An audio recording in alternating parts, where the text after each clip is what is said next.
मित्रांनो नमस्कार, केपीडी आणि या आपल्या यूट्यूब चॅनलवरती आपल्या सगळ्यांचं सहर्ष स्वागत करतो। सकाळचे वाजलेले आहेत, आता 9:15 झालेले आहेत मित्रांनो। बाहेर खूप पाऊस पडतोय आणि आता आम्ही सगळेजण उठलेलो आहोत। या ठिकाणी सृष्टी आणि दृष्टी देखील उठलेली आहे आणि आता चहा घेणार आणि चहा घेतल्याच्या नंतर आंघोळ वगैरे करून फ्रेश होऊन पुन्हा बाहेर काही कामं आहेत ती करणार आहोत। तर चला, घरी काय चाललेलं आहे, घरामध्ये कसलं वातावरण आहे ते आपण बघूयात। कोण कोण काय काय करत आहे आपल्याला या छोट्या मिनी ब्लॉगमध्ये आपल्याला दिसणार आहे। तर चला मित्रांनो, ज्या लोकांनी आपलं चॅनल सबस्क्राईब केलं नसेल त्या लोकांनी आपलं चॅनल सबस्क्राईब करून घ्या, हेच या ठिकाणी सांगतो। आणि या ब्लॉगमध्ये सोबत राहा मित्रांनो। चला बाय।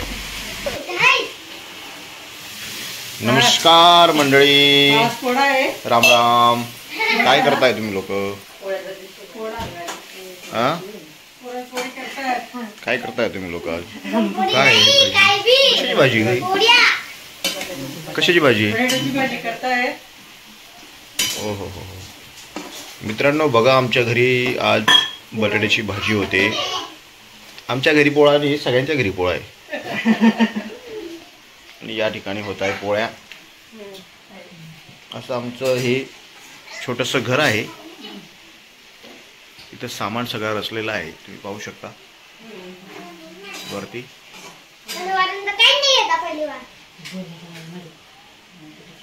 आणि या ठिकाणी आमची आई आहे।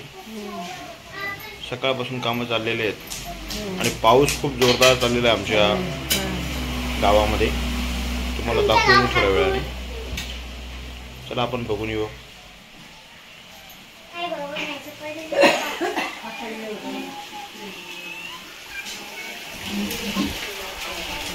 या ठिकाणी आहेत बापू, रेडिओ ऐकतायत। हा आहे जुना रेडिओ। आजही आमची रेडिओची परंपरा टिकून ठेवलेली आहे।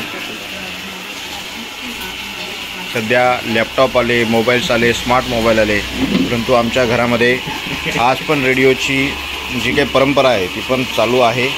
हा एक रेडिओ आहे आणि अजून कोणता रेडिओ आहे? दाखवा एकदा। आहे ना?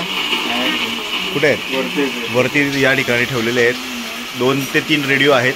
हे बॉक्स आपल्याला दिसत आहेत, त्याच्यामध्ये एक लहान मोठे 2 तिघ आहेत। हे आमचं दुकान, घरगुती किराणा दुकान पण आहे। आणि आज जोरदार पाऊस आपण पाहू शकतो। खूप पाऊस पडतोय आमच्या गावामध्ये।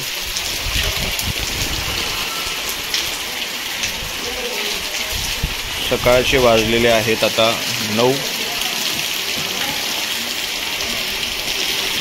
खूप पाऊस आहे, आपण पाहू शकतो।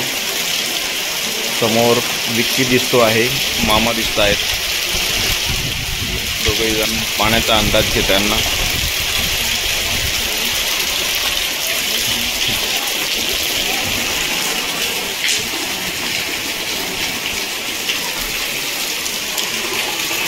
तर चला, आणि बैलपोळ्याचा सण साजरा होताना आता सुरुवात होणार आहे। आपण पाहू शकतो बैल या ठिकाणी बसलेले आहेत।